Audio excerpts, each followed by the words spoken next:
At a meeting of the Institute of Physics in Stratford-on-Avon in England last April, I gave a talk in which I tried to bring together,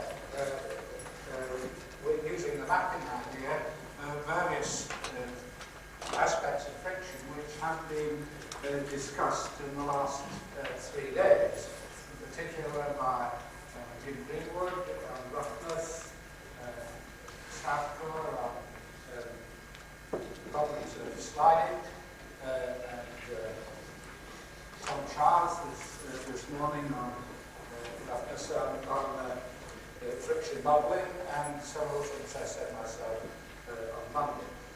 And Irwin said he thought it would be a good idea if I tried to sort of pull some of the points of that lecture out this evening.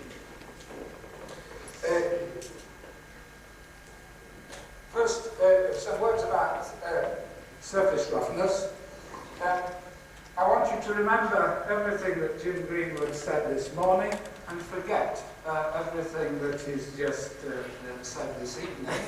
I'm going to use the mean curvature as a property of the surface which I believe exists, even though we still have difficulties in deciding how to measure it in an unequivocal sort of way. Now, if you remember my talk on Monday and Tom Childs' talk earlier today, we both used as a parameter for measuring or assessing the effect of elastic or plastic deformation of a single point of contact. This non-dimensional parameter, which was the combined elastic modulus, the yield stress, the radius of the contact of that single asperity or spherical contact with the sphere, and its radius. I replaced the yield stress in tensional compression by twice the yield stress in shear. Now, this morning, Greenwood defined plasticity index, which of course is aiming to do the same thing. The value of the plasticity index gives us some measure of whether asperities deform elastically or plastically, and he defined it as E star over H, the hardness. Sigma is the RMS roughness of the summits, the mean height of the summits, and his simple model, which really I'm referring to, it did have a constant radius of curvature R. If we have a varying radius of curvature, which is what he's been talking about this evening, then we can replace 1 over R by the mean summit curvature. And of course this is the quantity which we've just been hearing is so difficult to tie down. So I'm going to beg that question and actually talk about what I think most of us feel must exist, a mean summit curvature, or at least a mean summit curvature which is relevant to the problem of elastic and plastic deformation of real surfaces. There must be a minimum size of such asperities which really don't survive the first light brush of 2 sliding contacts. So that in those terms we can express the Greenwood plasticity index in terms of the mean height of the surface and the mean summit curvature. Greenwood also shows, sorry, I must keep this sign out here, the mean radius of asperity contact is given by that expression in terms of sigma and kappa. If you remember, one of the things that comes out of that rough surface theory is that the average size of a contact remains constant. It's independent of load and depends only on the surface parameters, sigma and kappa. So that depends only on the surface. And then if we replace in the KLJ and Tom Childs parameter the mean value A bar and replace 1 over R by kappa R, then we get for that parameter this expression, and you'll see this is just, what is it, 3 times the Greenwood plasticity index. So that parameter which you've seen before this week is really can be associated with Greenwood's plasticity index when we're talking about not the contact of one asperity, but the multiple contacts on a rough surface. Beg pardon? The mean radius of an asperity contact.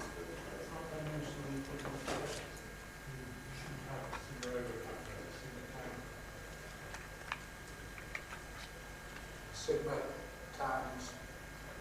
No, that's all right. Curvature is one over. Curvature is one over distance. Oh, it's not. So, can I go on?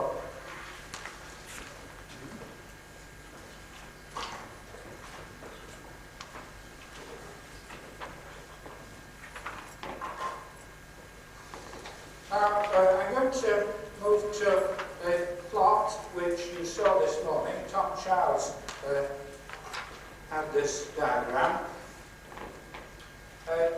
Along the bottom we have E star ALYR, this non-dimensional group that we've just been discussing, which we can identify as plasticity index when we've got multiple contacts on a rough surface. As ordinate, we have what was referred to as a contamination factor. I'm afraid these were prepared for the previous lecture, and so Giles used S for what I call the mean shear strength of the interface. So that in this one's trouble, Q bar I over K was S over K. But if you have a perfectly clean surface, then the strength of the surface is equal to the strength of the underlying metal. As the surface becomes more contaminated, then the ratio of that shear strength to the yield strength falls. And providing the plasticity index is in this region, we have perfectly elastic contact. Right over in this region, we have fully plastic contact. And in between we have this mixed regime of content plastic deformation. And in the elastic area, the Mindlin type theories, which Savkoor talked about, are applicable. And way over in this fully plastic regime, the slip line field type of models, which Tom Childs talked about, are appropriate. And in this region at the moment, really we don't have satisfactory modelling. Now, the point of the map really is to try and decide with particular materials and particular surfaces what sort of models are appropriate. In fact, where are we in that map if we're dealing with mild steel finished with a grinding wheel? So that what I've done here is tabulate a few ranges of values of this quantity for different rough surfaces and different metal properties. You see, different material properties. We have metals, polymers, ceramics, and I'm afraid I'm not very far with elastomers for reasons which I'll mention in a minute. And this is the range of E star over K in which one might expect going from either very hard metals to soft ones, and polymers with elastic modulus is low, ceramics an intermediate modulus, but very hard materials. And then I've taken 3 surfaces, and I got this data from Greenwood. I had to twist his arm a bit to actually admit to any number. But nevertheless, these are rough numbers that have come out of measurements on a ground polished surface, a rough ground surface, and a great plastic surface. And what we're interested in the plasticity index is the root of the product of the sigma S and kappa. So here we have ranges of the plasticity index for different go back,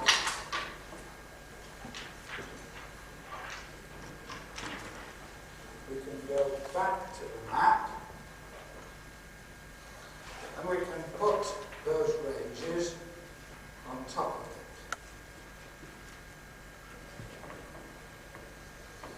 it. And what we now see is that metals are shown in red, and so metals, rough metals, hard ones go from hard to soft. And so to get into this fully plastic regime, where these sort of models are appropriate, we need fairly soft metals and rough surfaces.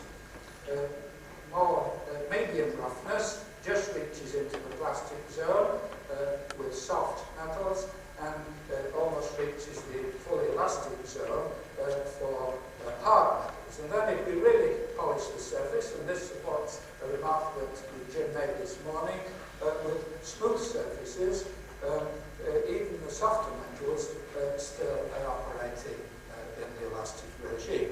So what I hope I've done there is illustrate the use of this sort of broad brush treatment in constructing a map, so that we know what sort of models are appropriate in what sort of circumstances.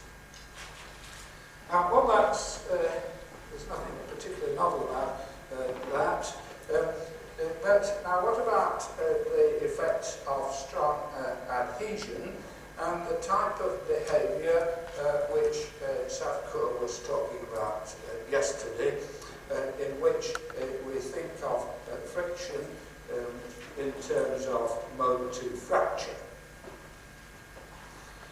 And I'm going to say quickly one or two things that he said yesterday. If we have a single event of a sphere in contact with a flat, and we press it into contact over a radius r, and then apply a tangential force Q, Savkoor used T rather than Q for the tangential force, then we'll get some distortion of the spheres. We get a distribution of frictional traction over that surface, which goes up to infinity at the edges, if there is no slipping.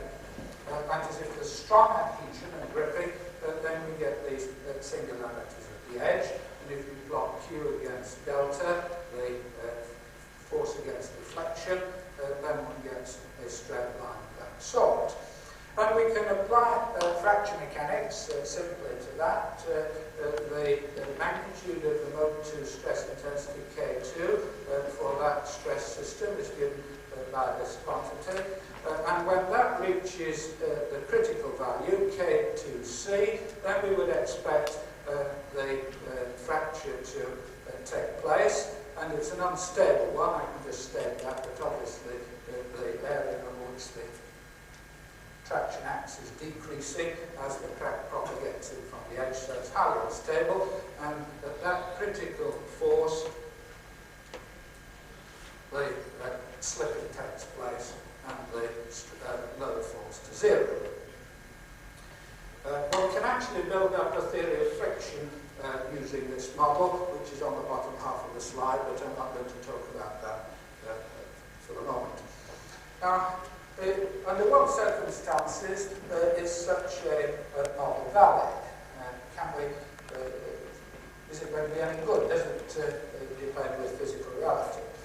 Well, one of the restrictions on elastic fracture mechanics is that the process stone, as it's called, near the crack tip, should be small compared with the general dimensions of the body.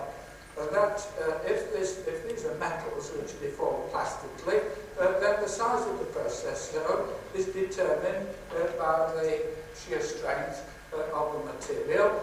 And if you've got a very soft material, instead of getting a brittle fracture, you get ductile shearing. And the condition for ductile shearing is that the yield strength of the condition for brittle fracture is that the yield strength of the material must be way up here and restrict plastic flow to a very small zone at the crack tip. And we can put that condition down.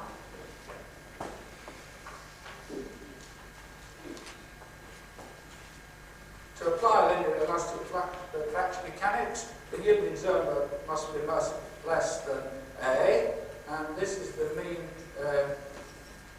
shear traction on the surface, so that must be less than K, and that gives us another non-dimensional group which determines whether the fracture is brittle, that is, whether suddenly at some critical load the surface is shear, or whether in fact you get plastic flowing in a stable sort of way.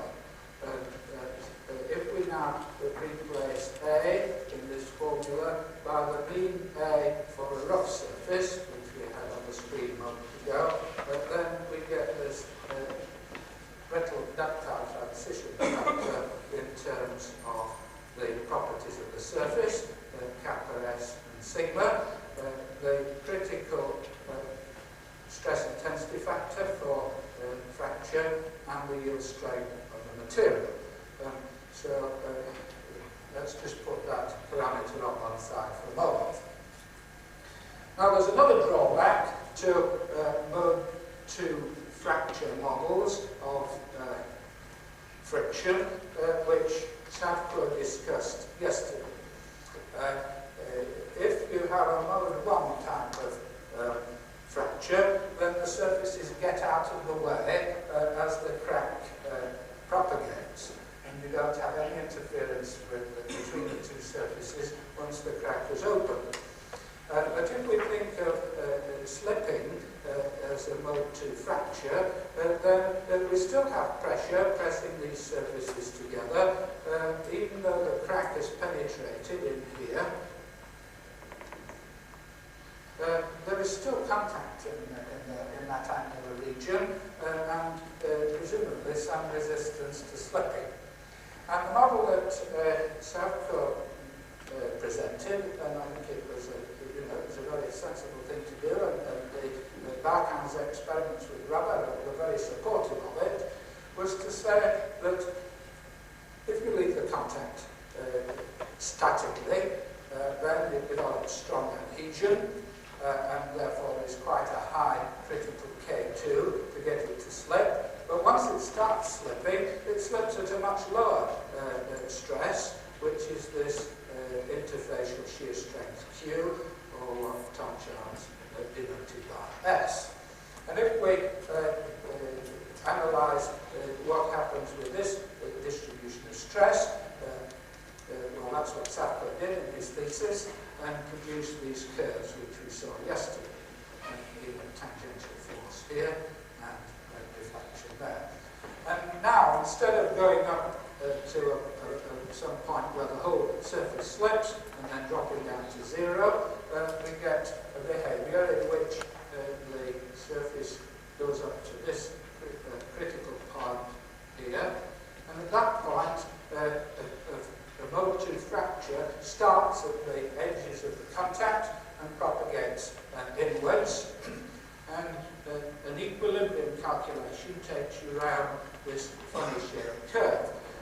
What I don't think he perhaps emphasised quite as firmly as he might have done, if you had a fixed load on these two surfaces, when you got to the maximum load point, the system will become unstable and you shoot off and slide.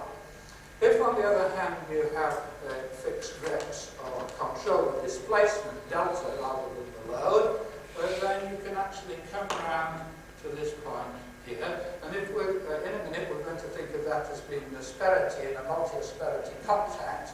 And those are circumstances where the displacements are controlled by the hinterland of the body. So you come around to this point, and then at this point, it drops down unstably and then slides along here. Or if you were to postulate that once it came to rest at that point there, will then form the strong adhesive junction again, then what would then happen would you go back up a similar curve down to a point here, and then slip in an unstable manner. And its sliding would take place by these series of little jumps, sticks and slips, and sticks and slips. Now, what is the condition that we get this sort of unstable stick-slip motion? Well, it is that this point here, this stress here, must be greater than this one here. That is, you've got to have strong adhesion and then a drop in strength to the normal sliding strength of the material, Qi or S. And we can, so that QC has to be greater than QI, and we can put in what that means in terms of the radius of the contact, and there it is. And here we now have another non-dimensional parameter which decides whether you get stick-slip motion or steady sliding. And if we replace A to the half by the mean value of A for a rough surface, using Greenwood's result, then we get for this parameter,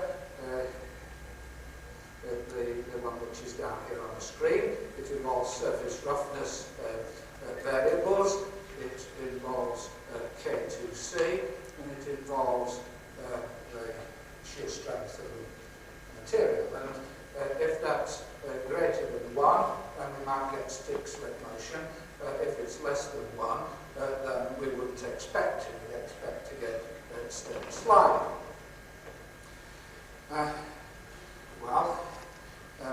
What we want to do is to visualize all that behavior and then look at some materials and see how they fit in.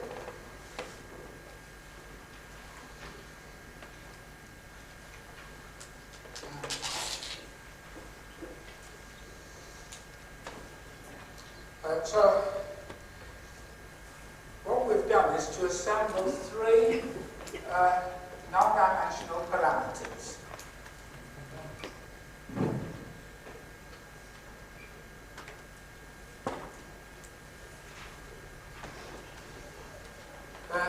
The first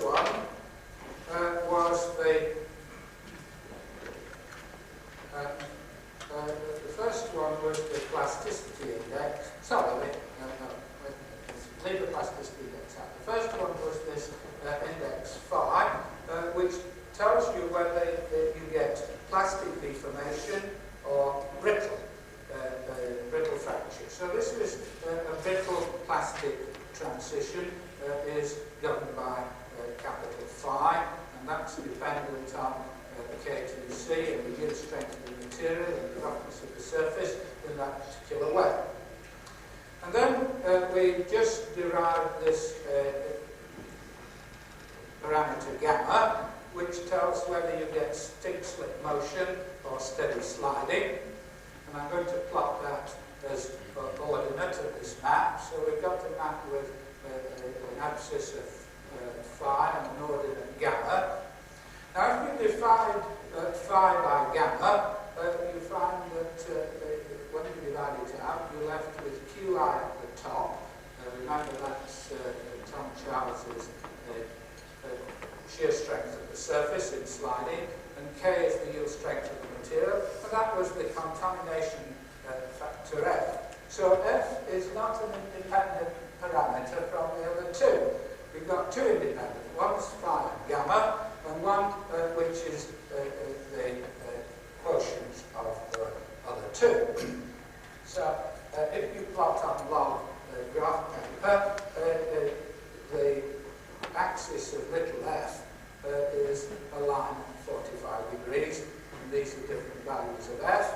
Now, the contamination factor must always be less than 1. The shear strength is not greater than the strength of the material, otherwise you start yielding the body of the material.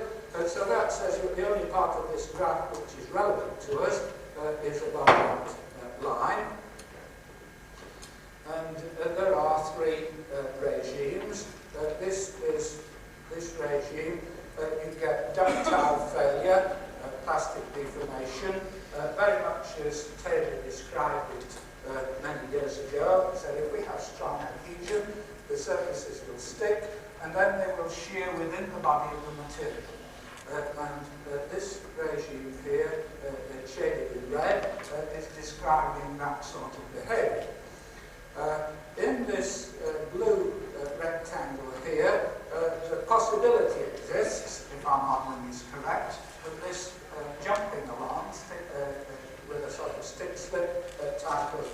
response. And down here we have elastic contact, but elastic contacts in steady sliding rather than in discontinuous sliding.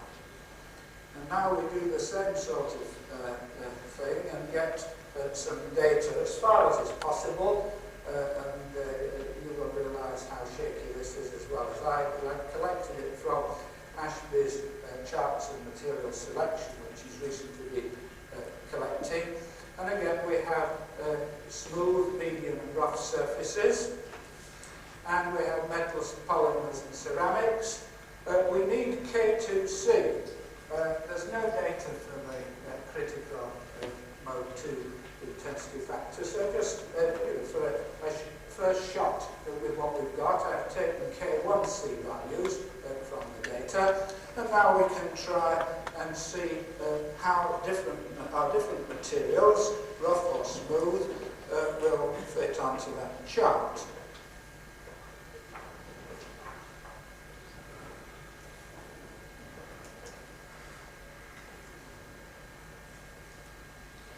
And that's how they come. And I've used red dots for metals, and this is ceramic.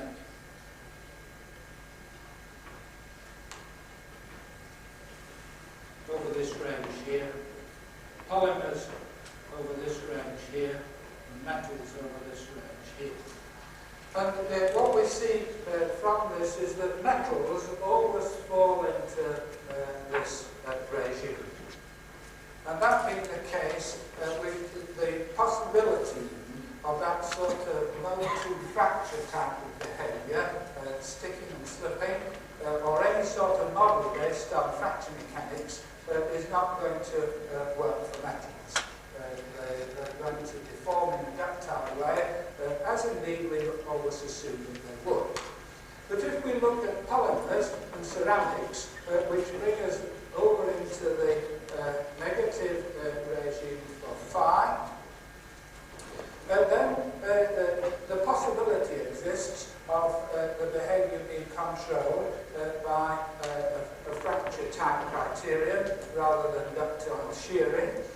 And depending on the cleanliness or otherwise, if the material properties and the surface roughness bring you above this horizontal line, the possibility exists in this rectangle of getting discontinuous behaviour, whereas gamma in this green triangle, if gamma is less than 1, you would expect steady sliding.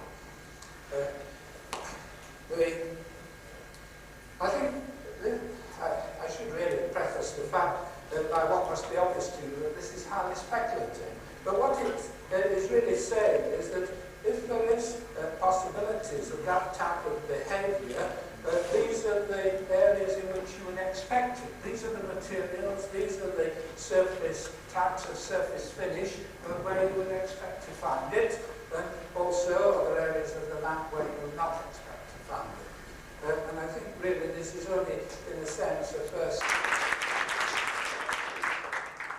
Hubert Pollock, I don't want to hog the microphone, but very briefly, a question to Ken Johnson about K2C. You made the approximation. Let's put K2C let's put it the same as K1C for the sake of argument. Now, K1C, if I'm right, is proportional to the square root of the work of adhesion, whereas K2C, on the other hand, involves forcing one sheet of atoms over another. And to say that they're of comparable magnitude sounds to me like saying that the activation energy for diffusion of atoms along a surface is the same order of magnitude as the activation energy required to desorb atoms from a surface. In other words, K2C really ought to be less than K1C. So a question in two parts. Firstly, am I right about this? And secondly, if I am right and you reduce K2C, say, to the square root of 1/5 of K1C, instead of putting them equal, does it make any significant difference? Or maybe my quibble is just a matter of principle?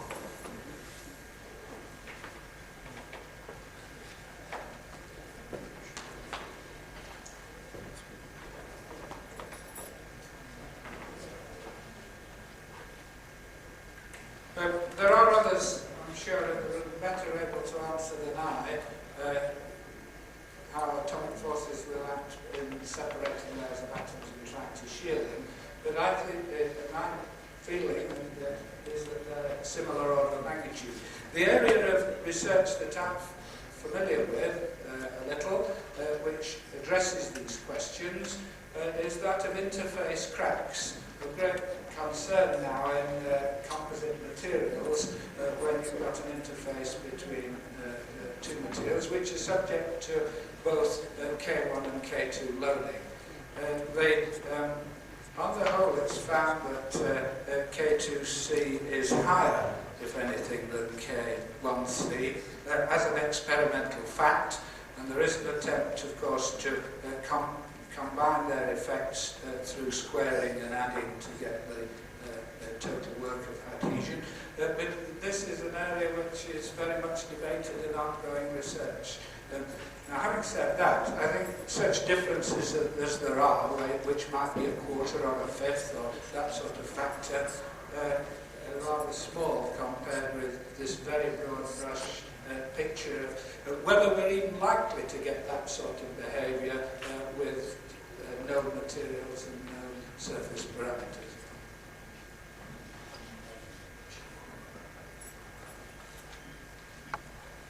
Still got a question.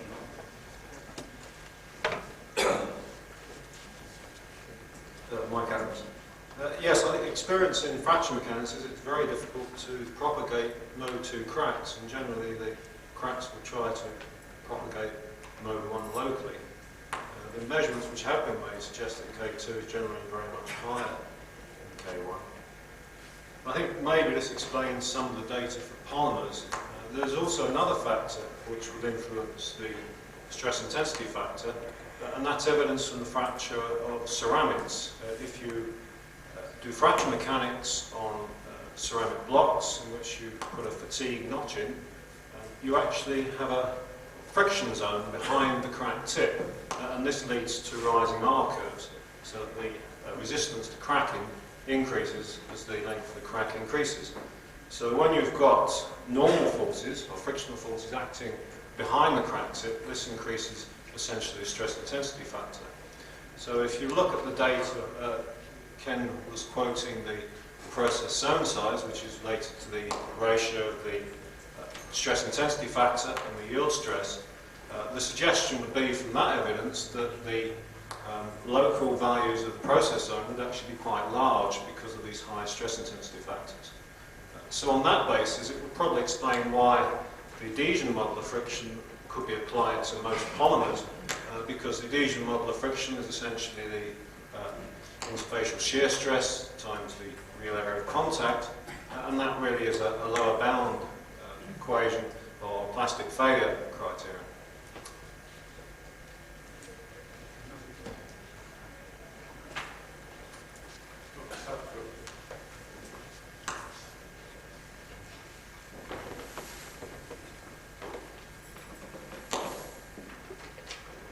This is just a small comment on what Hubert Pollock asked. What I was suggesting in my talk, probably didn't come out very well, was that well, the stress intensity factors can be used in several ways. In one way, you have this connection to the strain energy release rate, which may be reversible. It may be a reversible process work of adhesion. Another time you can use it as a load sensing or load measuring parameter on the tip. What is going to happen, for instance, as the previous discussor also suggested, if you get a kind of a plastic zone or a yielding on a part, the breakdown zone is sufficiently large, and the energy which is consumed there is sufficiently large, you can get K2, which can be very high compared to K1. So what is actually the physical significance of the limiting value of K1 and K2 will totally depend on what type of breakdown processes are taking place in either case. So I don't think there is really, for cohesive failure, I think you just mentioned about the possibility that K2 measure is higher than K1. But when you get to adhesive failure, it's my feeling that it's still quite open. One could have quite large K2 compared to K1 or the other way around. That's my feeling from experiments of many people who have difficulty to get rid of films just by pulling off and pulling off, let's say, by normal loading and unloading, whereas you really need the shear stress in order to get rid of the films. Now, this is kind of a comment.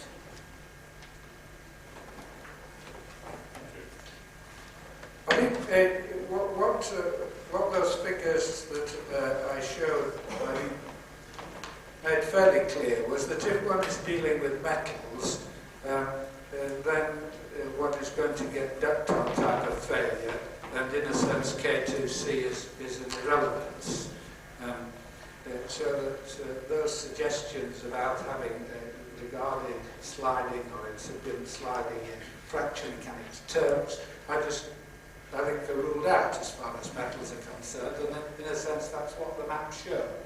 The question is, with materials that have a very high yield strength, highly elastic of the ceramic sort, then there are these possible different mechanisms and models of frictional behaviour. Now, of course, one material which we know shows some of these characteristics, which Dr. Savkoor has spent his time with, is rubber. And therefore, you might have said, why did you leave elastomers off your map?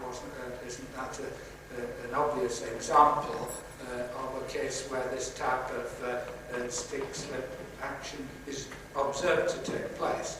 The problem about including rubbers is that you have to include strain rate effects, and that brings in another parameter, and since I'd already used up my 3 dimensions, I thought I'd leave that out.